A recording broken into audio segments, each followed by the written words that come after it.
కడప జిల్లా ప్రొద్దుటూరులో కొందరు బ్యాచ్లుగా ఏర్పడి ఆర్ఎంపీ డాక్టర్లు, మెడికల్ స్టార్ నిర్వాహకులను బెదిరించి డబ్బులు డిమాండ్ చేస్తున్నారని ఎమ్మెల్యే నంద్యాల వరదరాజులరెడ్డి ఆరోపించారు. ఈ విషయంపై జిల్లా ఎస్పీ, కలెక్టర్ కఠిన చర్యలు తీసుకోవాలని ఆయన కోరారు. ప్రజా సమస్యల వేదిక పేరుతో జరుగుతున్న ఫిర్యాదుల నేపథ్యంలో దాడులు జరుగుతున్నాయని, వాటిపై విచారణ జరగాలని సూచించారు. ప్రైవేట్ పాఠశాలలపై కూడా ఇలాంటి బెదిరింపులు జరుగుతున్నాయని, బాధితులు ఫిర్యాదు చేస్తే చర్యలు తీసుకుంటామని తెలిపారు. మెడికల్ షాపుల మీద పిటిషన్లు పెట్టి డబ్బులు ఇవ్వాలని చెప్పడము, మరి అదే మాదిరిగా ఆర్ఎంపీ డాక్టర్ల మీద పిటిషన్లు పెట్టి డబ్బులు ఇవ్వని చెప్పడము, చిన్న చిన్న కాన్వెంట్లు చదువుకునే వాళ్ళ మీద కూడా పిటిషన్లు పెట్టి డబ్బులు ఇవ్వాలనే పరిస్థితి పొద్దుటలో జరుగుతూ ఉంది. ఈ మాదిరిగా చాలా కాలం, ఒక 5-6 నెలల కాలం నుంచి జరుగుతుంది. ఆర్ఎంపీ డాక్టర్లు కూడా మా దగ్గరికి వచ్చి చెప్పడం జరిగింది. నిన్నటి దినం అయితే 80 మంది మెడికల్ షాపులలో అందరూ వచ్చి చెప్పినారు.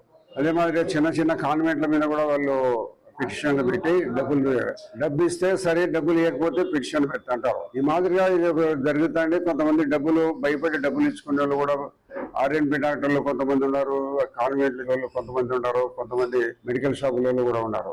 ఈ పరిస్థితి గతంలో ఎప్పుడు లేదు. ఈ మధ్యకాలంలో కొత్తగా ఒక 5-6 నెలల నుంచి ఇటువంటి పరిస్థితులు వచ్చినాయి.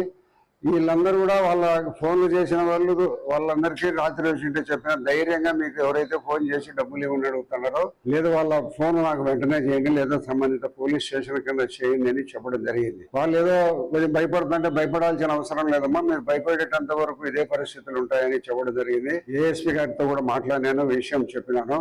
మనం వెంటనే ఎవరు ఫోన్ చేసినా కూడా ఇమీడియట్ గా మేము అక్కడికి సంబంధిత పోలీస్ స్టేషన్ ఏరియాలో ఉండబోతున్న మేము అక్కడి పోలీసులు పంపించి కొద్దిసేపు ఎట్లా కూడా మేము వచ్చేటంత వరకు 10 నిమిషాలు ఆగి పెట్టుకునే ప్రయత్నం చేయమనండి. మేము పోయి పట్టుకుని వాళ్ళను కేసులు పెట్టి రిమాండ్ పంపిస్తాము. అట్లా కొంతమంది మీద రిమాండ్ మనం పంపిస్తే మళ్ళా వచ్చి అమాదిరిగా ఫోన్లు చేసి బెదిరించే వాళ్ళు ఉండరని చెప్పడం జరిగింది. కానీ వాళ్ళు ఏమని చెప్తున్నారంటే, కొంతమంది వరంగల్ జిల్లా